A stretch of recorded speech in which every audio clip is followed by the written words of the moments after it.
Up on JoyNews Prime, Conference of Principals of Colleges of Education appeals to Colleges of Education Teachers Association of Ghana to suspend its ongoing strike as it assures that government has started implementing its demands.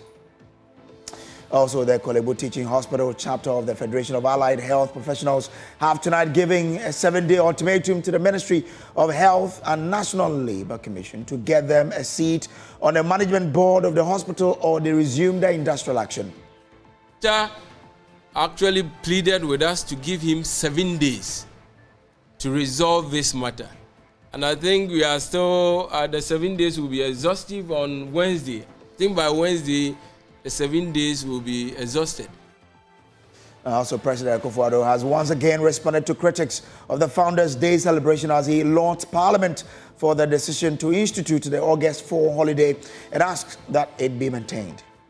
There are some who question this ceremony, that is 4th August as Founders' Day, because they believe that we were all asleep in Ghana until the arrival of Kwame Nkrumah and the CPP. But the NDC flag bearer John Mahama vows to reinstate July 1 Republic Day as a holiday, challenging President Kufuor's Founders' Day designation. One of the things this government wants to do is to rewrite our history. And we shall not allow them to rewrite our history. Stay for details of these and more, plus business and sports here on the JoyNews Prime.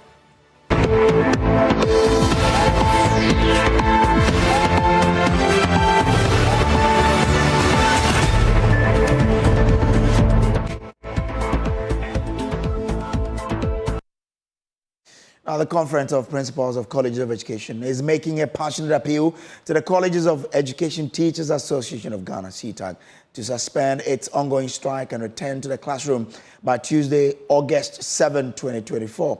CTAG laid down its tools weeks ago, demanding improved working conditions and the enforcement of a National Labour Commission ruling. Government froze the July salaries of CTAG members to force the distracted teachers to return to the classroom. But in a statement on Sunday, the group refused to back down on their actions. Prinkov, in a statement dated August 5, 2024, urged CTAG to reconsider its decision, indicating that it has evidence that government has started to implement its demand. Here, a excerpt of that particular statement. Now, it says the book and research top-up allowance has been paid by the Comptroller and Accountant General's Department to College of Education through gift miss, and it will hit CTAG members' accounts latest by August 9, 2024, as per the MOA. Now, the all-year-round data validated by principals have been submitted to GTEC for onward submission to the Ministry of Finance for payment. We are strongly facilitating to meet the agreed deadlines in the MOA. Now, the migration of the staff from the College of Education salary structure to the university salary structure by the Fair Wages and Salaries Commission began on July 29, 2024 and is expected to end in 4 weeks' time. Now, as per the agreement, Prinkov, CTAG and CENTSAG are to meet the migration team weekly to receive reports and address any fallouts. To ensure that no staff is disadvantaged, Prinkov and GTEC have taken steps to update the data. We are waiting to see how that goes, but let's still stay with strikes, because the Korle Bu Teaching Hospital chapter of the Federation of Allied Health Professionals have tonight giving a 7-day ultimatum to the Ministry of Health and the National Labour Commission to get them a seat on the management board of the hospital or they resume their industrial action as engagement with stakeholders over their grievances begin on Tuesday.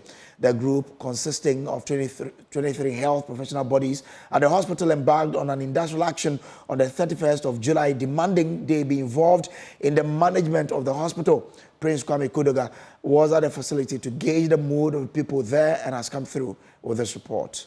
The Federation of Allied Health Professionals consists of 23 health professional bodies, including radiographers, physiotherapists, lab scientists, and audiologists, among others.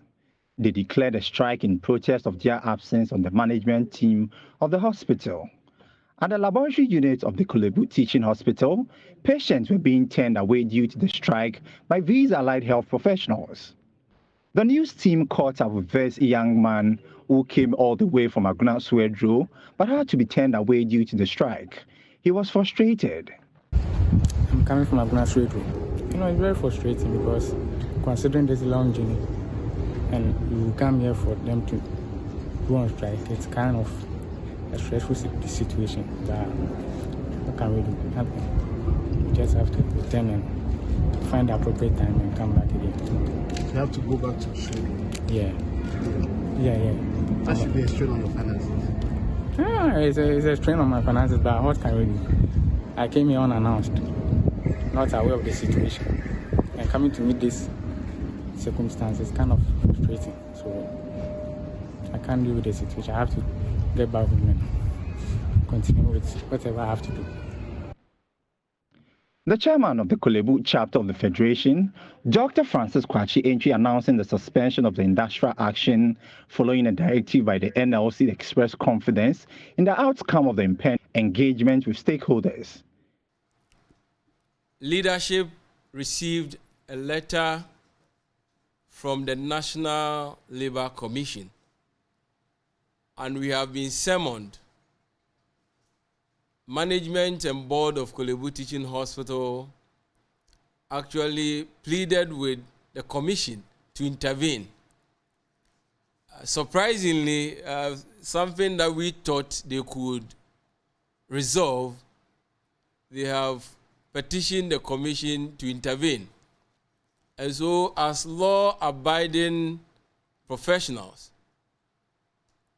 after exhaustive consultation with executives, with the council, and then with general membership, we have agreed to suspend our industrial action. Away from that, in spite of the growing criticisms against President Kufuor for his Founders' Day message asking Ghanaians to reject the notion that Ghana was founded by one individual, he has been responding again. Now, this time, he lauds Parliament for the decision to institute the August 4 holiday and asks that it is maintained. At the senior citizens' lunch at the Jubilee House, President Kufuor, in what he says will be his last time touching on the matter, had this response for critics of the August 4 holiday. There are some who question this ceremony, that is 4th August as Founders' Day, because they believe that we were all asleep in Ghana until the arrival of Kwame Nkrumah and the CPP. I have already stated my views on that several times, including in my speech last Saturday evening. I don't intend to go over that matter again. Suffice it to say that I believe that the consensus that Parliament arrived at in 2019, honoring Kwame Nkrumah with a Memorial Day and preserving the historical importance and significance of August the 4th in our history, is a good consensus, and it deserves to last. Meanwhile, the National Democratic Congress has served notice it will revert to celebrating 1st July as a holiday instead of 4th August, which was instituted by President Kufuor-led administration. Speaking during his tour of the Upper East region, the NDC flag bearer John Mahama said Ghanaians will resist the attempt to rewrite the country's history.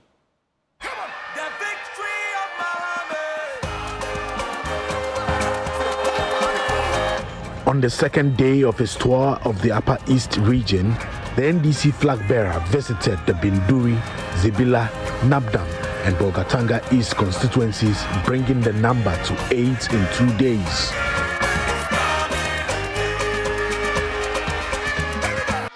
We are going to let the headmasters be responsible for procuring food for their students, because we want the students to have nutritious meals.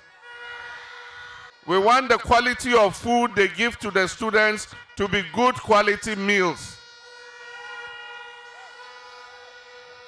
And so, we cannot wait for the National Food Buffer Stock to bring food before our children eat.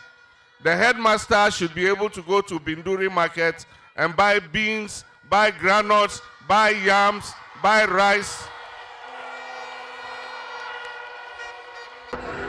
in the Zebila constituency, he accused politicians of politicizing the Boko conflict, promising to ensure long-lasting peace if the NDC is elected back to power. Anytime NDC is in government, Boko is at peace. Unfortunately, as soon as NDC leaves government, the Boko crisis flares up again.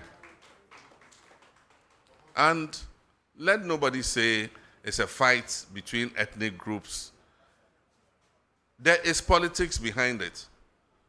And there are people who deliberately fund that crisis.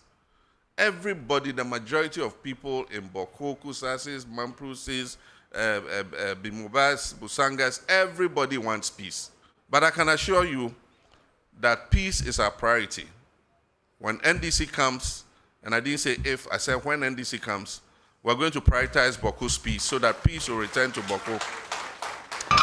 President Kufuor also assured of pretending over a peaceful election, adding that he will freely hand over the reins of leadership to the candidates the Ghanaian people will elect on December 7.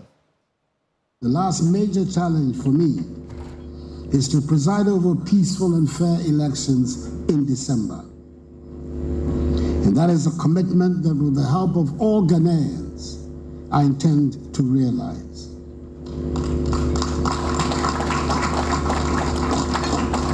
The people of Ghana deserve no less than to be given the best atmosphere in which to choose freely their next president and parliament. I intend to ensure that our reputation as a beacon of democracy and stability in Africa and the world is maintained.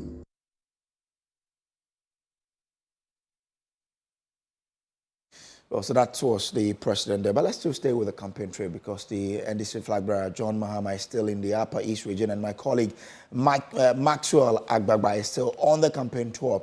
He's been speaking about, this holiday as a Founders Day, about what he will do. He's been promising and talking about, setting up a women's bank for women to give soft loans to women, and explaining more about the 24-hour economy policy that his government intends to, institute or implement when he wins the December 7 election. Maxwell Agbagba is still with the team in the Upper East region, and he will be joining me shortly with more details from this campaign tour of the NDC flag bearer in now. I am told the campaign team is in the Upper West region now. So, Maxwell, you have been with this campaign team. What can you report? John Mahama has visited. He's currently having interactions with the chiefs of this community.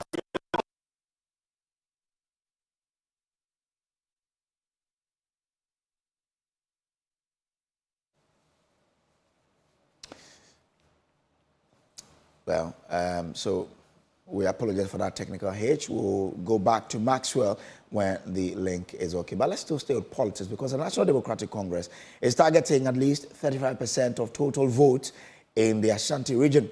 The party launched its campaign in the Asawase constituency as it aims to annex power from the New Patriotic Party in the December 7 polls.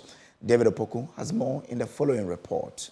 The Asawase NDC campaign launch was led by Member of Parliament for Tamale South constituency, Haruna Idrisu. He asked the youth of Asawase to rally behind the incumbent MP, Muntaka Mubarak. To the young people, be assured that when Excellency John Dramani Mahama comes, he will work to address the growing unemployment in our country and provide opportunity for young people to have your jobs. Haruna Idrisu highlighted NDC flag bearer John Dramani Mahama's ambitious plan to tackle unemployment through the introduction of a digital entrepreneur program. The program aims to train 300,000 young individuals in IT skills in partnership with Microsoft and provide them with a startup capital. One of the major flagship programs of Excellency John Dramani Mahama to address unemployment will be the introduction of what we call the Digi Entrepreneurs. He will train 300,000 Ghanaians, young people in IT in collaboration with Microsoft so that you contribute meaningful to the development of our country. Those entrepreneurs will be supported with capital. He will call them the digital entrepreneurs. In short, the digi entrepreneurs. The NDC is seeking to secure at least 35% of the votes in the Ashanti region to pave the way for John Dramani Mahama's presidency. Away from that, the Office of the Special Prosecutor says it has commenced the investigation into suspected corruption and corruption-related offences as captured in JoyNews' latest investigative documentary, Porous Borders. The Special Prosecutor has since requested to be furnished with an unedited version of the audiovisual recording of the files used for the documentary to facilitate its own investigation into the suspected acts of bribery and corruption by staff of the Customs Division of the GRA. By this move, the OSP has become the third public institution to react to the documentary following reactions by Parliament and the Ghana Revenue Authority itself. There is more in the following report. Orders captured in real time corrupt officials of the Customs Division of the Ghana Revenue Authority at Ghana's eastern border.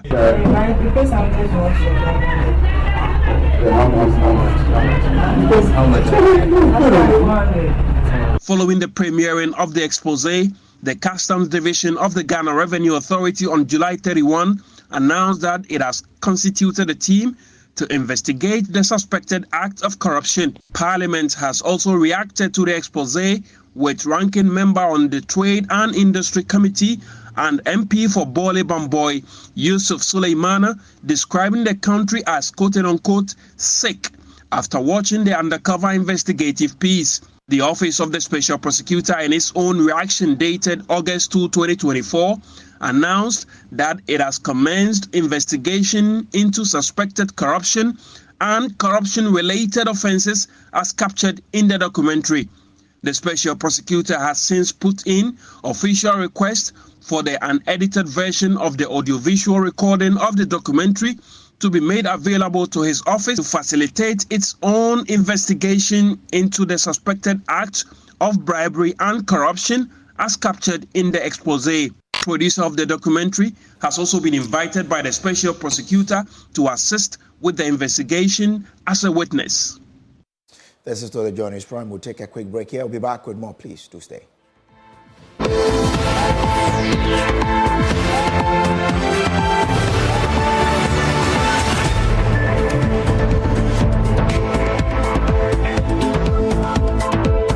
Welcome back from the break. Now, the rural Ghana seems to be missing out on the government's drive to promote science, technology, engineering, arts, and mathematics education for holistic development of the country. Access to learning materials and science tools for practical experience of the discipline remains elusive in remote communities. The Yono Project Model School in the Ashanti region is affording children in Shiremwase, Aguna, Jamase, and surrounding communities the opportunity to satisfy their curiosity in STEM education. There's more in this report. Who can tell us what it means when you say personalized? Science and technology education has become an imperative contribution to global economies in fostering development. The Ghana government is driving the agenda to promote STEM education in the national curriculum to transform the academic space. Some basic schools in remote areas miss out on the opportunities, but some private stakeholders are pushing to complement the government's efforts. Established in 2019, the Yono Project Model School is nurturing world-class leaders in the Hiremwase, Aguna and Jamase communities in the Ashanti region. The Chat GPT, then we add some of the programming languages like the CSS, the HTML and the JavaScript to create the calculator.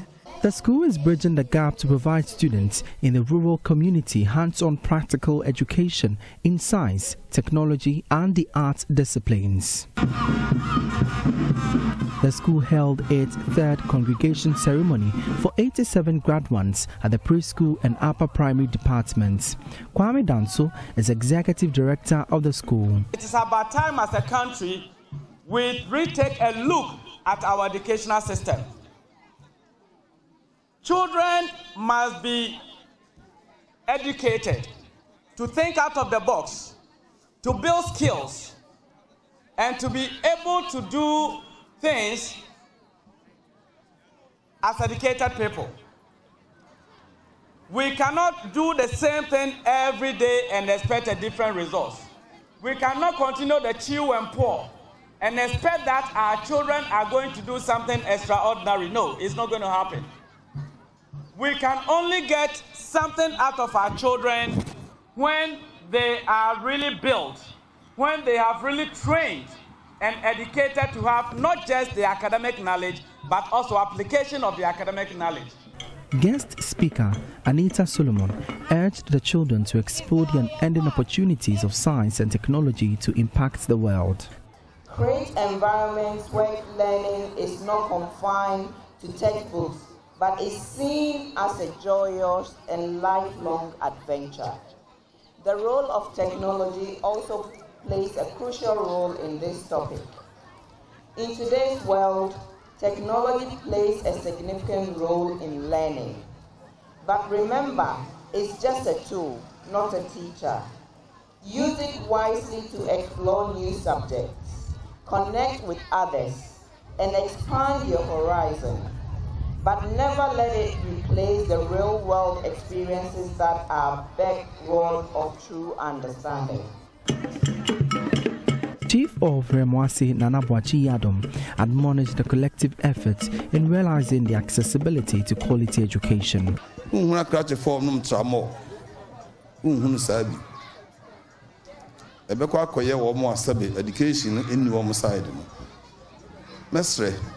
will never find graduates abusing drugs. It's always the uneducated. Let's all join forces to make good use of the free education.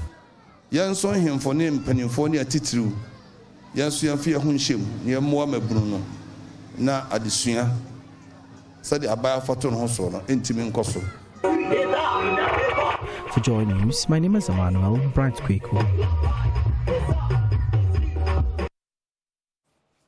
Well, the Upper West Regional Minister Stephen Yakubu has charged members of the governing board of the Simon Diodong Dombo University of Business and Integrated Development Studies to look for alternative ways of raising funds to complement government efforts to fund programs and projects in the school. Speaking at the commissioning of 3 projects undertaken by the university, he indicated that the financial obligation on the government's shoulders makes it difficult for all projects to be executed, hence the need to support the school. Upper West Regional correspondent Rafiq Salam reports from Wa. Litany of uncompleted projects started on time but always beyond their completion date. Infrastructural projects at the Simon Diodong Dombo University of Business and Integrated Development Studies (SDDUBS) that were expected to be completed 2 years after the award of the contracts are still uncompleted after more than 10 years. They were meant to be completed around 2016, most of these projects, and a decade or even more after which the projects were meant to be completed.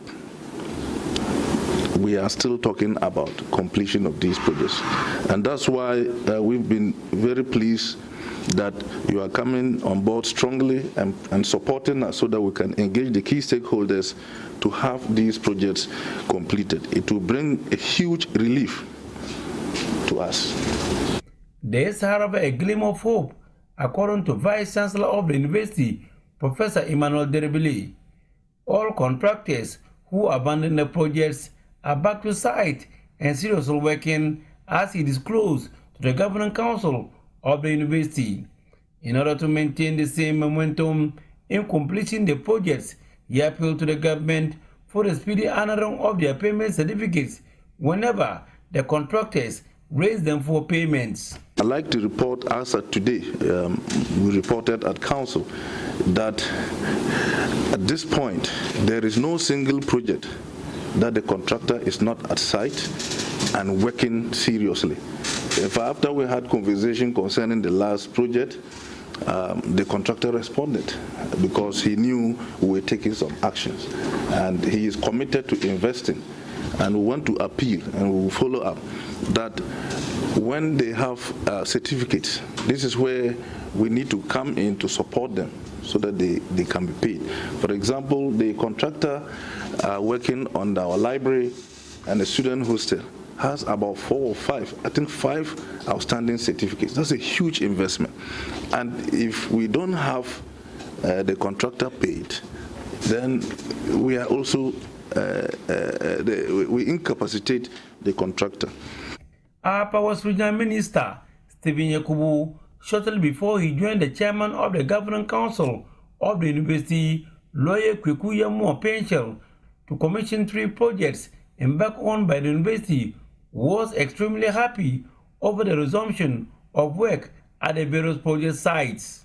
He however urged the Governing Council of the university to work for alternative sources of funding for the university other than the government, and also develop modules which will result in students after graduating from the university to employ themselves than looking up to government.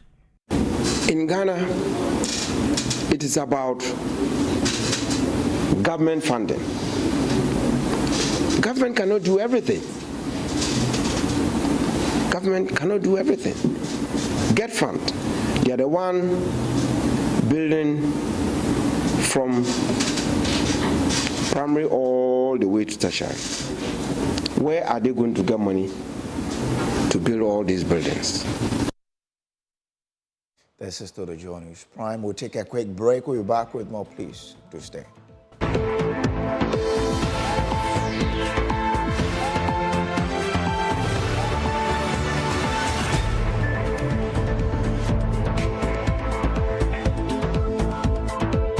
Business now, and economist Dr. Patrick Asamoah is urging government to focus on stabilizing the economy to help improve the country's ratings. It follows a decision by ratings agency Fitch to still classify Ghana as a restrictive default country despite progress made in restructuring the external debt. Professor Asamoah maintains that if the corrective measures are taken, the good ratings would come by themselves. Personally, I don't think we should be focusing too much on good ratings.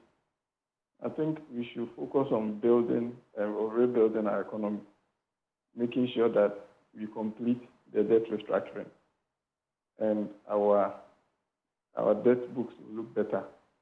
And then also continue with the reforms that we are doing to improve public finances. But more importantly, rebuild the economy to be more resilient. When we do those things, ratings will automatically follow. I think if you focus too much on doing things with rating agencies, that will not necessarily be the way to go. But so far, we should see rebuilding the economy as a priority. And then once the economy is on a stronger footing, the rating agencies will automatically upgrade them. In commemoration of Autism Awareness Month, the Let's Swing for Autism Play with Stephen golf tournament has partnered with CFAO Mobility to provide a brand new Mercedes-Benz C180 for its 5th edition of the tournament. Speaking to Joy Business at the launch of the event, marketing communication expert Stephen Onaivi stressed the need to foster acceptance of autism spectrum disorder in society without discrimination. The Play with Stephen initiative is geared towards creating awareness, and it will also serve as a platform to raise funds. The tournament brings together golf enthusiasts, corporate partners, celebrities, and media personalities to enjoy a weekend of fun and competition while supporting a noble cause. Stephen Onaivi stressed the need to foster acceptance of autism spectrum disorder in society without discrimination. Okay, so I think there's a philosophy about me. I do brand building initiatives. So I run an advertising agency. That's my job. And for me, the tournament is about bringing my experience, the job I love, which is marketing communications, and putting brands at the heart of it, connecting it with the game I love, which is golf, right? So where Mercedes-Benz comes to play is that there's a lot of conversation, there's a lot of global conversation around impact marketing. So basically, how do you market with a sense of responsibility and sustainability? So that's basically how Mercedes-Benz comes to play. So what Mercedes-Benz is doing is supporting the initiative Play with Stephen, that's the golf tournaments to support autism. They're supporting the initiative by putting up a car, a brand new C180 Mercedes-Benz for players that are able to make all-in-one. The first player that is able to make hole-in-one on hole 18 on the main tournament day becomes the owner of the brand new Mercedes-Benz. That's basically what CFAO is doing. Communications manager for CFAO Ghana, Dennis Gauga, explained the rationale behind the collaboration.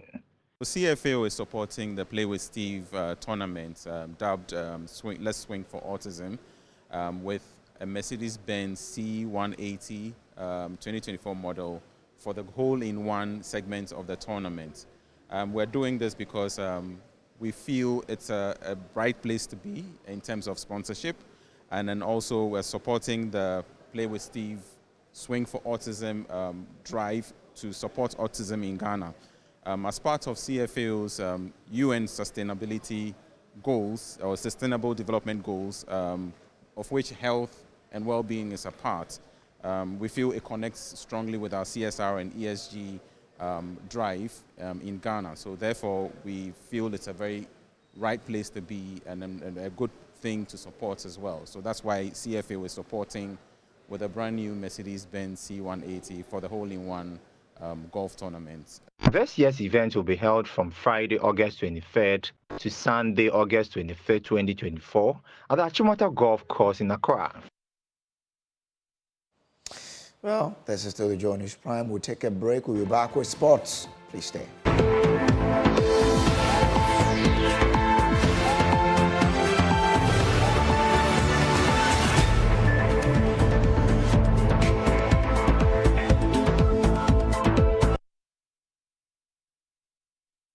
Do sports now, and quite a heartbreaking one for Africa because Spain beat Morocco 2-1 in a breathless Marseille semi-final to keep alive their dreams of a second men's Olympic football tournament gold medal.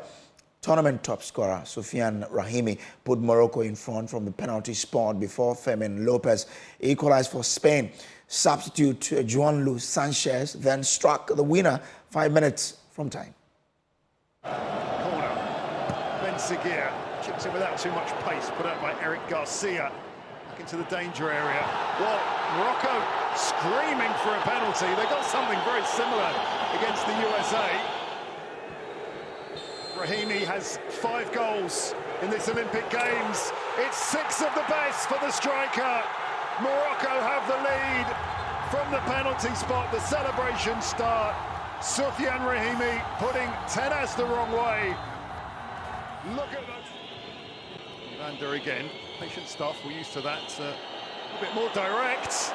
Really just punched it out, and it's just gone wide. Alex Baena having a go from distance. Leading for a corner here, but Spain creating a genuinely good chance by testing the goalkeeper with a ball in from Bernabé. Bernabé tried to be quite ambitious. It comes back, and the shot is in. And Spain have their equaliser. And yet again, Fermin Lopez is unstoppable.